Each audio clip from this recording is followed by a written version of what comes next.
আধুনিক জীবনের সবচেয়ে বড় আইরানি পরিহাসটা কি জানেন? ধরুন আমাদের কাছে দুনিয়ার সমস্ত ইনফরমেশন একেবারে হাতের মুঠোয় আছে। হ্যাঁ, স্মার্টফোনের দৌলতে সবই তো এখন এক ক্লিকে পাওয়া যায়। একদমই তাই। কিন্তু মনের শান্তি জিনিসটা দিন দিন যেন কর্পূরের মতো উড়ে যাচ্ছে। এই অদ্ভুত অস্থিরতার সমাধান খুঁজতে গিয়ে আমরা হাজার হাজার টাকার মেডিটেশন অ্যাপ কিনি। দামি দামি রিট্রিটে যাই, ওয়ার্কশপ করি। রাইট, কিন্তু কাজের কাজ খুব একটা হয় না। আর ঠিক এই সমস্যাটারই একটা অসাধারণ সমাধান লুকিয়ে আছে প্রাচীন কৈলাস পর্বতের পাদদেশে ঘটা একটি পৌরাণিক কাহিনীর মধ্যে। খুবই ইন্টারেস্টিং একটা কাহিনী সেটা। হ্যাঁ, আজকের এই গভীর আলোচনায় আমরা ১২ জন অত্যন্ত জ্ঞানী কিন্তু চরম বিভ্রান্ত ঋষির গল্পকে ডিকোড করব। এই ঋষিরা ধরুন কেউ বেদের মহাপণ্ডিত, কেউ বা তন্ত্রের সিদ্ধপুরুষ। তাদের শাস্ত্রীয় জ্ঞানের কোনো অভাব ছিল না। একদম অভাব ছিল না।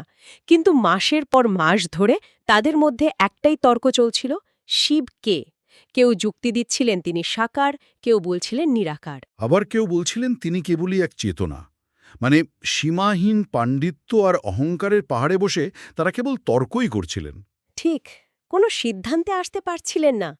এরপর সেই আশ্রমে হঠাৎ করেই একটি সাধারণ সাদা রাজহাঁস বা যাকে হংস বলা হয় তার আগমন ঘটে। আর ওই সাধারণ একটা পাখি পুরো চিত্রটা পাল্টে দেয়। একেবারে। এই একটি পাখির কয়েকটা সাধারণ প্রশ্ন ওই ১২ জন মহাপণ্ডিতের সমস্ত জ্ঞান আর ইগোকে একেবারে মাটিতে মিশিয়ে দেয়। যারা নিজেদের দৈনন্দিন জীবনের মানসিক চাপ, ওভারলোড বা বিভ্রান্তি থেকে বেরিয়ে এসে একটি কার্যকর মেডিটেশন বা ধ্যান শুরু করতে চান, তাদের জন্য এই আলোচনাটি একেবারে ধাপে ধাপে অনুসরণযোগ্য একটা মাস্টার ক্লাস হতে পারে। আসলে কাহিনীটির সবচেয়ে বড় শক্তি হল এর মনস্তাত্ত্বিক গভীরতা। এই ১২ জন ঋষি তো আর কেউ নন, এরা আসলে আমাদেরই আধুনিক মনের এক একটা রূপ। হ্যাঁ, আমরাও তো ঠিক ওই ঋষিদের মতোই ভাবি। অনেকগুলো বই পড়লে বা প্রচুর ডিগ্রি অর্জন করলেই হয়তো জীবনের সমস্ত জটিলতা কেটে যাবে। ঠিক তাই, কিন্তু এই গল্পটা শুরুতে আমাদের একটা বড় ধাক্কা দেয়। হংস আশ্রমে এসে প্রথম যে প্রশ্নটা ঋষি ভরদ্বাজকে করে তা অত্যন্ত সাধারণ। সে জিজ্ঞাসা করে, তুমি কে? আর ভরদ্বাজ নিশ্চয় নিজের বিশাল বায়োডাটা দিতে শুরু করেন। হ্যাঁ, প্রায় সেরকমই। ভরদ্বাজ তার সমস্ত অর্জনের তালিকা তুলে ধরেন। তিনি নিজেকে একজন ব্রাহ্মণ, বেদের জ্ঞাতা এবং হাজার হাজার মন্ত্রের অধিকারী হিসেবে পরিচয় দেন। আচ্ছা। তখন হংস ভরদ্বাজকে এমন একটা পরিস্থিতির কথা কল্পনা করতে বলে যা যে কোনো মানুষের জন্যই অত্যন্ত ভীতিকর। হংস বলে, যদি কোনো কারণে তোমার স্মৃতি মুছে যায়, তুমি যদি তোমার গোত্র, নাম এবং পড়া বেদ সব ভুলে যাও, তাহলে তুমি কে? বাপরে, এটা তো একটা আইডেন্টিটি ক্রাইসিস। তখন ভরদ্বাজ কি বললেন? ভরদ্বাজ তখনও মরিয়া হয়ে আত্মরক্ষার চেষ্টা করেন। তিনি বলেন, আমি তবুও একজন ব্রাহ্মণ।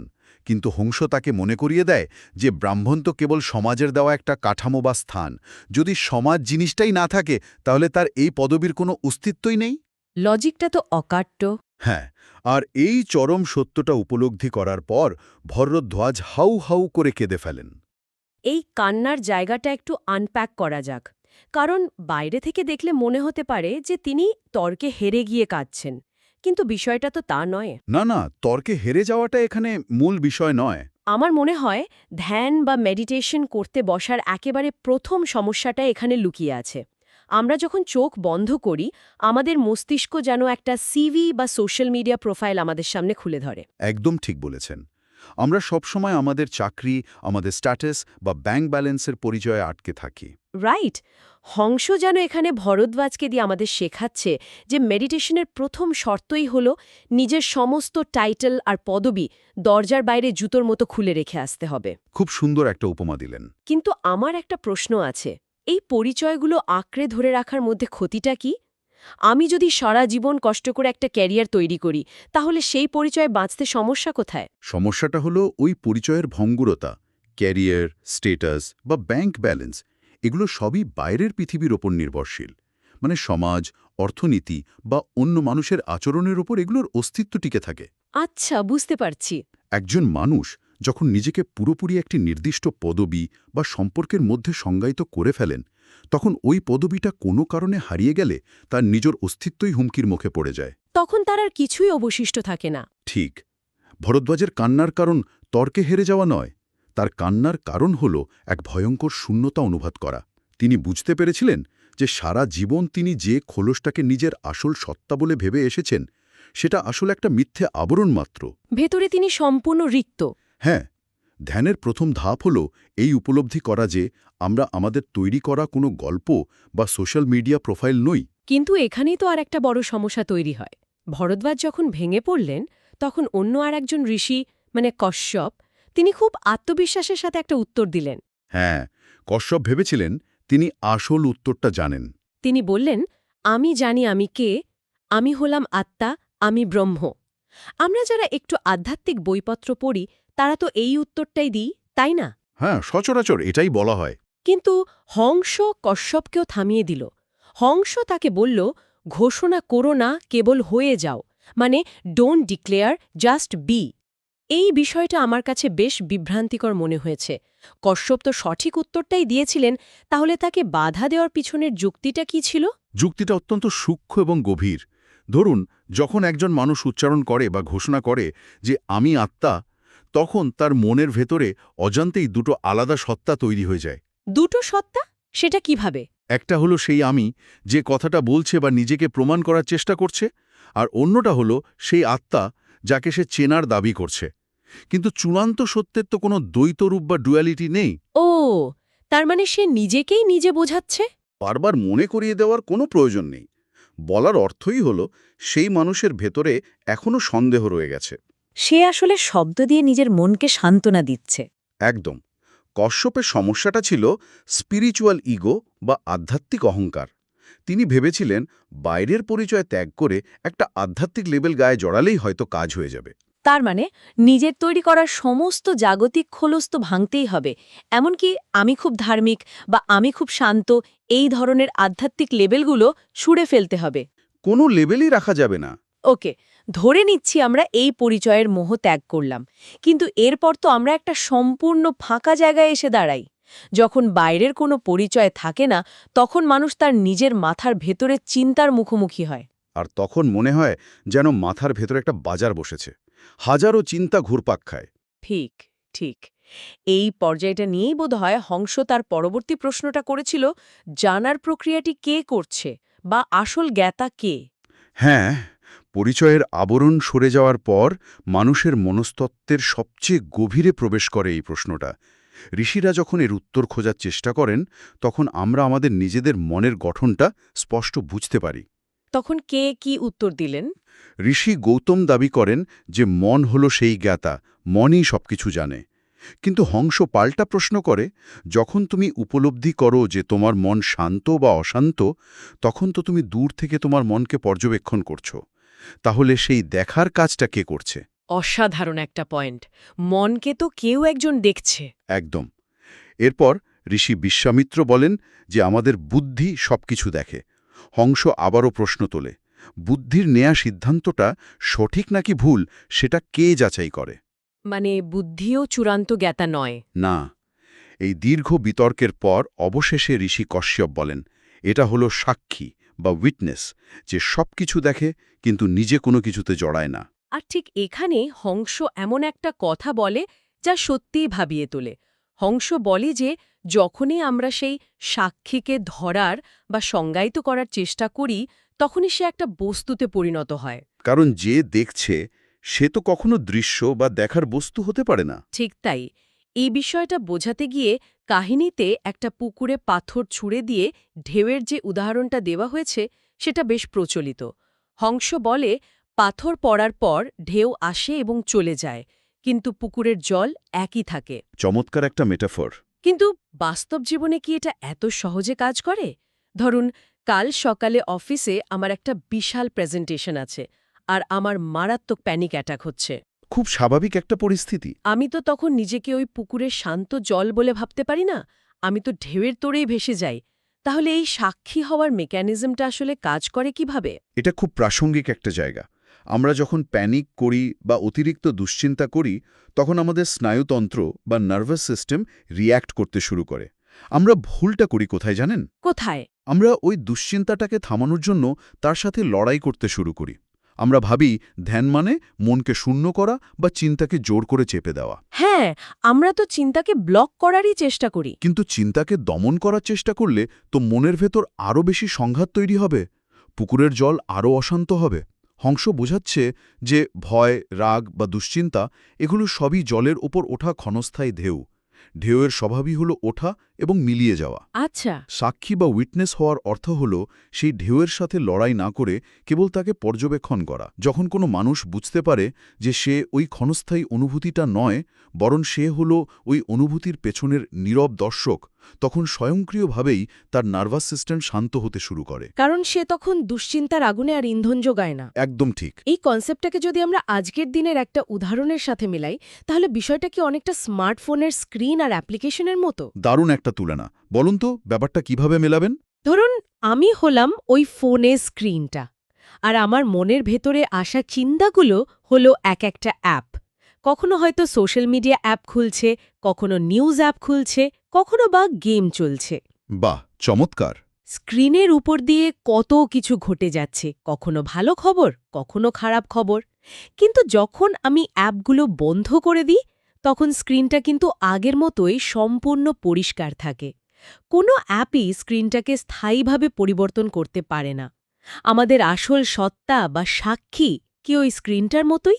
এই আধুনিক উদাহরণটি একেবারেই নিখুঁতভাবে প্রাচীন কনসেপ্টটিকে তুলে ধরেছে। চিন্তার অ্যাপ্লিকেশনগুলো অনবরত খুলবে আর বন্ধ হবে, কিন্তু আপনি হলেন সেই নির্বিকার স্ক্রিন। এই উপলব্ধিটা যখন ঋষিদের হল, তখন তাদের মনের ভেতরে থাকা চিরস্থায়ী অস্থিরতা ধীরে ধীরে প্রশমিত হতে শুরু করল। মানে তারা শান্ত হতে শুরু করলেন। হ্যাঁ, তারা বুঝতে পারলেন যে এতদিন তারা মনের ভেতরের বিভিন্ন অ্যাপ্লিকেশনের সাথে নিজেদের গুলিয়ে ফেলেছিলেন। কিন্তু একটা ব্যবহারিক সমস্যা তো কিতকেই যায়। আমি না হয় বুঝতে পারলাম যে আমি ওই স্ক্রিন, কিন্তু আমার মন তো বারবার ওই অ্যাপগুলোর দিকেই আকৃষ্ট হবে। সেটা তো মনের ধর্মই। এই চিন্তার ঢেউগুলোকে যখন আমরা আলাদা করে দেখতে শিখি, তখন মনকে বর্তমান মুহূর্তে ধরে রাখার জন্য একটা শক্ত নোঙর বা অ্যাঙ্কর প্রয়োজন হয়। না হলে মন আবার অতীত বা ভবিষ্যতের ঢেউয়ের সাথে ভেসে যাবে। ঠিক বলেছেন। এই নোঙরটা কি হতে পারে সেটা নিয়ে হংস অত্যন্ত চমকপ্রদ একটা সমাধান দেয়। হংস যখন প্রশ্ন করে হংস কে, তখন ঋষিরা নানা রকম দার্শনিক উত্তর দেন। কেউ বলেন গুরু, কেউ বলেন শিবের বার্তাবাহক। কিন্তু হংস নিজের নামের অর্থ যেভাবে ভেঙে বুঝিয়ে দেয়, সেটা আক্ষরিক অর্থেই মেডিটেশনের ধারণাকে পাল্টে দেয়। কাহিনীটির সবচেয়ে শক্তিশালী এবং ব্যবহারিক দিক হল এই অংশটি, তাই না? একেবারে। হংস ঋষিদের বাইরের দুনিয়া থেকে মনোযোগ সরিয়ে নিজেদের শ্বাস-প্রশ্বাসের দিকে খেয়াল করতে বলে। যখন শ্বাস ভেতরে প্রবেশ করে, তখন প্রাকৃতিক নিয়মে আমাদের শ্বাসনালীতে একটা শব্দ তৈরি হয়, হং। আচ্ছা। আর যখন শ্বাস বাইরে বেরিয়ে আসে, তখন স্বয়ংক্রিয়ভাবে শব্দ হয় সাহ। হংস বলে এই হং সা বা সো আহং মন্ত্রটি প্রতিটি মানুষের জন্মের পর থেকে মৃত্যু পর্যন্ত অবিরত চলতে থাকে। এর অর্থ হল আমি তাই বা আই অ্যাম দ্যাট। বাহ। এই আমি কোনো অহংকারের আমি নয়। এই আমি হল সেই শুদ্ধ চেতনা বা আপনার ওই নীরব স্ক্রিনটা। এটা শোনার পর আমার যেটা মনে হলো, আমরা মেডিটেশনের জন্য বাইরে থেকে কত ফ্যান্সি মন্ত্র খুঁজি, ইউটিউব থেকে গাইডেড মেডিটেশনের ট্র্যাক নামাই, অথচ আমাদের নিজস্ব বায়োলজি বা শরীরতন্ত্রের ভেতরেই একেবারে ডিফল্ট সেটিংয়ে একটা ধ্যান বা মন্ত্র ফিট করা আছে। কোনো বাহ্যিক উপাদানেরই প্রয়োজন নেই। আমাদের শুধু চুপ করে বসে চোখ বন্ধ করে নিজের শ্বাসের সেই হং স শব্দটা শুনতে হবে। কিন্তু আমার প্রশ্ন হলো, শ্বাস-প্রশ্বাস তো একটা শারীরিক প্রক্রিয়া, একে এত আধ্যাত্মিক গুরুত্ব দেওয়ার কারণ কি? কারণ শ্বাস হল শরীর এবং মনের মাঝখানের সবচেয়ে বড় সংযোগকারী সেতু। একটু খেয়াল করলেই দেখবেন, আপনি যখন রেগে যান, আপনার শ্বাস দ্রুত হয়ে যায়। হ্যাঁ, তা তো হয়ই। আবার মন শ্বাসকে প্রভাবিত করে। হংস এখানে চেতনার একটা নিখুঁত প্রতীক। রাজহাঁস যেমন জলে চড়ে বেড়ায়, কিন্তু তার পালকে কখনো জল লাগে না, সে একেবারে শুকনো থাকে। ঠিক। ঠিক তেমনি যে মানুষ নিজের শ্বাসের ভেতরের এই অবিরত হংস মন্ত্রটিকে চিনে ফেলে, সে এই সংসারের সমস্ত কোলাহল, দায়িত্ব আর সম্পর্কের মধ্যে থেকেও কোনো মায়ায় আবদ্ধ হয় না। সংসারের কোনো ঢেউ তাকে আর ভেজাতে পারে না। সে সমস্ত দায়িত্ব পালন করে, কিন্তু ভেতরে ভেতরে সে সম্পূর্ণ মুক্ত থাকে। এই মুক্তির বিষয়টা তাত্ত্বিকভাবে শুনতে অসাধারণ লাগে, কিন্তু মানুষের মন তো এত সহজে হার মানতে চায় না। ধ্যানের পদ্ধতি জানার পরও আমাদের সেই পুরনো শত্রু মানে আমাদের ইগো বা অহংকার ঠিক কোনো না কোনোভাবে মাথাচাড়া দিয়ে উঠবেই। তা তো উঠবেই। অহংকার সহজে মরে না। অহংকার সবসময় প্রমাণ চায়, নিজেকে স্পেশাল ভাবতে চায়, ম্যাজিক দেখতে চায়। আর ঠিক এই জায়গাতেই আসে গল্পের একেবারে চূড়ান্ত পরীক্ষা, ঋষি দুর্বাসার ঘটনা। হ্যাঁ, দুর্বাসা তো কোনোভাবে হার মানতে রাজি নন। তিনি হংসের কাছে অলৌকিক কিছু দেখতে চাইলেন। তিনি প্রমাণ চাইলেন যে হংস সত্যিই কোনো সাধারণ পাখি নয়। দুর্বাসার এই আচরণটা আসলে আমাদেরই একটা ছায়া। আমরা যখন একটু আধ্যাত্মিক চর্চা করি বা মেডিটেশন শুরু করি, তখন আমাদের অহংকার চায় যে এর ফলে আমরা যেন অন্যদের চেয়ে আলাদা বা বিশেষ কিছু হয়ে উঠি। মানে একটা সুপিরিয়রিটি কমপ্লেক্স তৈরি হয়। একদম। হংস তখন দুর্বাসার সামনে জলের ওপর হেঁটে দেখায়, কিন্তু সাথে সাথেই হংস বলে যে এটা তো খুব তুচ্ছ একটা ব্যাপার। আসল অলৌকিকতা বা ম্যাজিক এটা নয়। ঠিক এখানেই গল্পটা আমাদের প্রচলিত ধ্যানধারণায় একটা বড় আঘাত করে। আমরা প্রায়শই ধ্যান থেকে কোনো সুপার পাওয়ার আশা করি, যেমন মানুষের মন পড়া, ভবিষ্যৎ দেখা বা অন্তত জলের ওপর হাঁটা। হ্যাঁ, ম্যাজিকের পেছনে দৌড়াই আমরা। কিন্তু হংস বলছে সবচেয়ে বড় ম্যাজিক তো এটাই যে আমরা বেঁচে আছি। আমাদের হৃৎপিণ্ড অবিরত স্পন্দিত হচ্ছে। আমরা ঘুমালেও আমাদের শরীর শ্বাস নিচ্ছে, অথচ আমরা জানিই না কোন শক্তি আমাদের দিয়েই শ্বাস নেওয়াচ্ছে। এরপর হংস দুর্বাসাকে যে মনস্তাত্ত্বিক পরীক্ষার মধ্যে দিয়ে নিয়ে যায়, সেটা রীতিমতো শিউরে ওঠার মতো। ওই পরীক্ষাটা ঠিক কী ছিল? হংস দুর্বাসাকে চোখ বন্ধ করতে বলে এবং তার জীবনের সবচেয়ে বড় অর্জনটাকে মনে করতে বলে। স্বভাবতই দুর্বাসার মনে গভীর গর্ব ফুটে ওঠে। এরপর হংসক নির্দেশ দেয়, এবার এই অর্জনটাকে মন থেকে পুরোপুরি মুছে ফেলো, যেন এটা জীবনে কখনো ঘটেইনি। এটা তো মেনে নেওয়া খুব কঠিন। কঠিন তো বটেই। এরপর হংস তাকে তার জীবনের সবচেয়ে বড় ভয় বা সবচেয়ে বড় পরাজয়ের মুহূর্তটাকে মনে করতে বলে। দুর্বাসা সেই ভয়ের স্মৃতিতে কাঁপতে থাকেন। তারপর হংস বলে, এবার এই ভয়টাকেও মুছে ফেলো। আচ্ছা। যখন অর্জন এবং ভয়, অহংকারের এই দুটি মূল ভিত্তি সম্পূর্ণ মুছে যায়, হংস তখন চূড়ান্ত প্রশ্নটি করে, এবার বলো তুমি কে? আর ঠিক ওই মুহূর্তে দুর্বাসা একেবারে ভেঙে পড়েন এবং হাউ হাউ করে কাঁদতে শুরু করেন, কারণ তার সমস্ত পরিচয় তো ওই অর্জনার ভয়ের খুঁটির ওপরই দাঁড়িয়েছিল। খুঁটি সরে গেলে তো ইমারত ভেঙে পড়বেই। ওই দুটো সরিয়ে নিয়ে তার নিজের বলে আর কিছু অবশিষ্ট থাকে না। তবে এই কান্নাটা কিন্তু প্রথম রাতের ভর্দবাজের কান্নার মতো ছিল না। আমার মনে হয় দুর্বাসার কান্নাটা কোনো হারানোর দুঃখ থেকে আসেনি, তাই না? একদমই না। সেটা ছিল মুক্তির কান্না। এত বছর ধরে তিনি নিজের সম্পর্কে যে মিথ্যে গল্পটা তৈরি করেছিলেন, সেই ভারী বর্মটা ভেঙে পড়ার কান্না। একটা বিশাল বোঝা নেমে যাওয়ার মতো। ঠিক। হংস তখন পুরো কাহিনীর সবচেয়ে গুরুত্বপূর্ণ কথাটা বলে। সে বলে, শিব রাক্ষস মারেন না, শিব মানুষের ভেতরের এই মিথ্যে আমি বা অহংকারকে ধ্বংস করেন।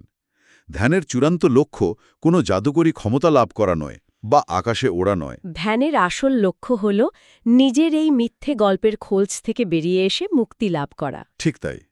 যখন এই অহংকার মরে যায়, তখনই মানুষের ভেতরের আসল আমি বা সেই নীরব সাক্ষী জেগে ওঠে। কি অবিশ্বাস্য একটা উপসংহার! কিন্তু এই জায়গায় এসে আমার একটা খটকা লাগছে। আশ্রমের ওই 12 জন ঋষের তো মূল তর্কই ছিল শিব কে। তারা তো ওই প্রশ্নের উত্তর খুঁজছিলেন। হ্যাঁ, শুরুটা তো সেখান থেকেই হয়েছিল। তাহলে হংসের এই অহংকার ধ্বংসের প্রক্রিয়ার সাথে তাদের সেই আদি বিতর্কের সম্পর্কটা কোথায় গিয়ে দাঁড়াল? তারা কি অবশেষে জানতে পেরেছিলেন শিব আসলে কে? গল্পের ক্লাইম্যাক্সটা সেখানেই। পরদিন সকালে যখন সবাই ঘুম থেকে ওঠে, তখন দেখে হংস গায়েব। তাকে আর কোথাও দেখা যাচ্ছে না। সে উড়ে চলে গেছে। তখন আশ্রমের সবচেয়ে বয়োজ্যেষ্ঠ ঋষি বশিষ্ঠ সবাইকে ডেকে একটা কথা বলেন। তিনি বলেন, সে কোথাও যায়নি, কারণ সে কখনো বাইরে থেকে আসেইনি। তার মানে? অর্থাৎ হংস কোনো বাইরের পাখি ছিল না। হংস ছিল তাদেরই ভেতরের বিশুদ্ধ চেতনার একটি রূপ। আর তখনই ঋষিরা তাদের আদি প্রশ্নের উত্তর পেয়ে যান। তারা বুঝতে পারেন, শিব কোনো বাইরের দেবতা বা তর্কের বিষয় নন। শিব হলেন মানুষের ভেতরের সেই স্থির, নীরব সাক্ষী বা বিশুদ্ধ চেতনা। শিব হলেন সেই অবস্থা যেখানে কোনো অহংকার থাকে না। একদম। এই পরম সত্যটা উপলব্ধি করার পর আশ্রমের ওই মাসের পর মাস চলতে থাকা তর্ক-বিতর্ক চিরতরে স্তব্ধ হয়ে যায়। তারা বুঝতে পারেন, সত্যকে যুক্তি দিয়ে প্রমাণ করার কিছু নেই, সত্যকে শুধু যাপন করতে হয়। এই গল্পটার আবেদনটা এতটাই প্রাসঙ্গিক যে যারা এতক্ষণ ধরে এই আলোচনাটা শুনছেন তারা খুব সহজেই তাদের দৈনন্দিন জীবনে এর সারমর্মটা প্রয়োগ করতে পারেন। মেডিটেশনের জন্য আপনাকে পাহাড়ের চূড়ায় যেতে হবে না। নিজের ঘরে বসেই করা সম্ভব। যখনই জীবনে খুব বেশি বিভ্রান্তি, কাজের চাপ, প্যানিক অ্যাটাক বা ওভারলোড মনে হবে, তখন বাইরের দুনিয়ার সমস্ত অ্যাপ থেকে কিছুক্ষণের জন্য লগ আউট করে দিন। শুধু চোখ বন্ধ করে নিজের শ্বাসের দিকে মনোযোগ দিন। সেই ভেতরের হংসা শব্দটাকে অনুভব করার চেষ্টা করুন। কারণ আপনার ভেতরের সেই স্থির স্ক্রিন বা শান্ত পুকুরটা সবসময় ওখানে আছে, চিন্তার ঢেউগুলো যতই ভয়ঙ্কর মনে হোক না কেন। নিজে ভেতরের এই নোঙরটা খুঁজে পাওয়াই হলো মেডিটেশনের আসল উদ্দেশ্য। আমরা কেউই সংসারের বাইরে নই, কিন্তু সংসারের এই কোলাহলের মাঝেও নিজের ভেতরের এই নীরব কেন্দ্রবিন্দুতে ফিরে আসতে পারাই হলো সত্যিকারের স্বাধীনতা। এর চেয়ে ভালোভাবে আর বোঝানো যেত না। আজকের এই গভীর আলোচনা আমরা এখানেই শেষ করব। তবে যাওয়ার আগে যারা শুনছেন তাদের জন্য একটা সম্পূর্ণ নতুন চিন্তার খোরাক রেখে যেতে চাই। গল্পটি আমাদের বলছে যে আমাদের শ্বাস-প্রশ্বাস জন্ম থেকে মৃত্যু পর্যন্ত অবচেতনভাবে হংস নামের একটি মন্ত্র জপ করে চলেছে। হ্যাঁ, আমাদের ডিফল্ট সেটিং। এর মানে হল আমাদের শরীর তার নিজস্ব উপায়ে আমাদের অজান্তেই সারা জীবন ধরে ধ্যান করে চলেছে। আমরা যখন ঘুমাচ্ছি, যখন দুশ্চিন্তা করছি, তখনও শরীর তার কাজ চালিয়ে যাচ্ছে। তাহলে একবার ভেবে দেখুন তো, আমাদের এই অত্যন্ত কোলাহলপূর্ণ এবং সচেতন মনের একেবারে অগোচরে আমাদের এই আশ্চর্য শরীর আর কি গভীর কাজ করে চলেছে, যা আমরা আজও উপলব্ধি করে উঠতে পারিনি।